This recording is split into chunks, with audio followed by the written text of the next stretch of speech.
নমস্কার। আমার বাড়ি কোনটা? আচ্ছা মা, আমার দুটো বাড়ি, শ্বশুরবাড়ি আর বাপের বাড়ি। তাহলে মা আমার নিজের বাড়ি কোনটা? সবাই বলে শুনেছি শ্বশুরবাড়ি নিজের নয়। তাহলে আমি ওখানে থাকি কেন মা? এসব কথাগুলো হঠাৎই আমার মাথায় কদিন ধরে নাড়া দিচ্ছিল, তাই একটু অভিমানে বসে থাকেই প্রশ্নগুলো আমি জিজ্ঞাসা করলাম মাকে। এখন আর ভারী কাজ করলে হাঁপিয়ে উঠি।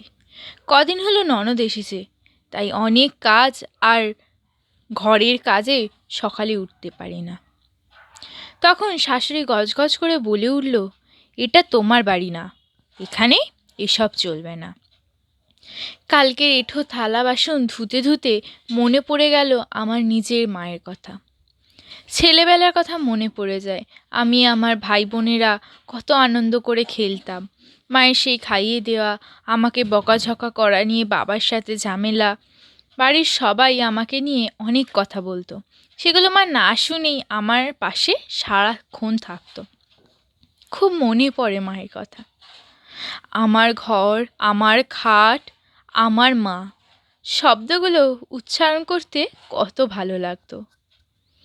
যখন থেকে বিয়ে হলো সবাই বুঝিয়ে দিল, এটা আমার না, ওটা আমার বাড়ি। নুন দিয়ে ভাত খেলেও বাপের বাড়িতে এসে বলতে হয় খুব ভালো আছি। আমি অবাক হতাম না, কারণ মাকে কখনো মামার বাড়ি গিয়ে বাজে কথা বলতে শুনিনি। আমার বাড়িটা এক মুহূর্তের জন্য আমার থেকে তোমাদের হয়ে গেল।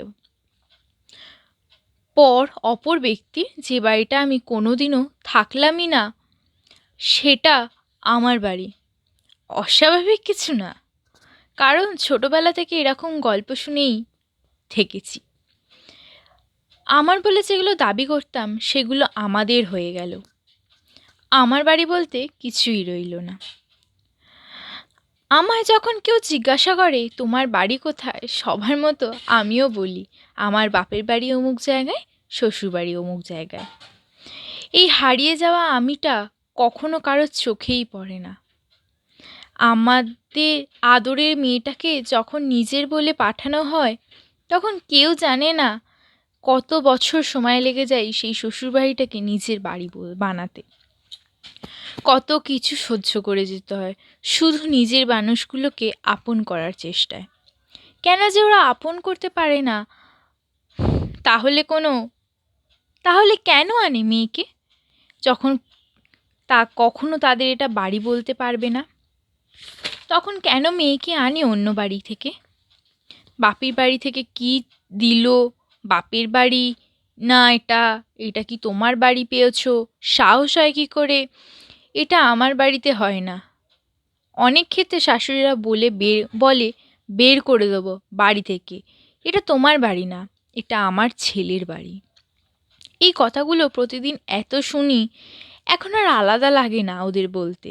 যে শোনে তার বারবারই খারাপ লাগে।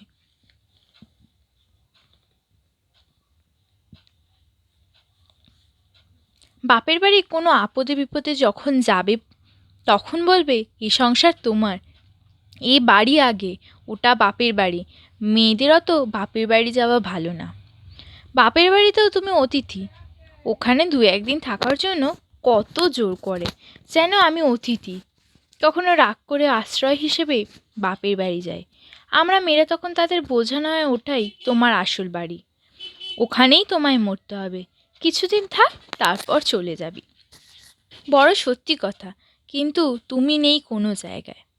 বাপের বাড়ি কোনো অনুষ্ঠানে আমি নিমন্ত্রণ করলে বলে, তুমি কেন বলছো, তুমি তো আমাদের বাড়ির বউ, ওরা কেন করেনি? মেয়েটা নিজেই একসময় ভুলে যায় প্রশ্ন করতে করতে, আমি কোনো একটা বাড়ির মানুষ তো। সবার ভাগ্য এক হয় না, সবাই নিজের বাড়ি পায় না। তা না, আসলেই পায় না। পায় শুধু মানুষগুলো।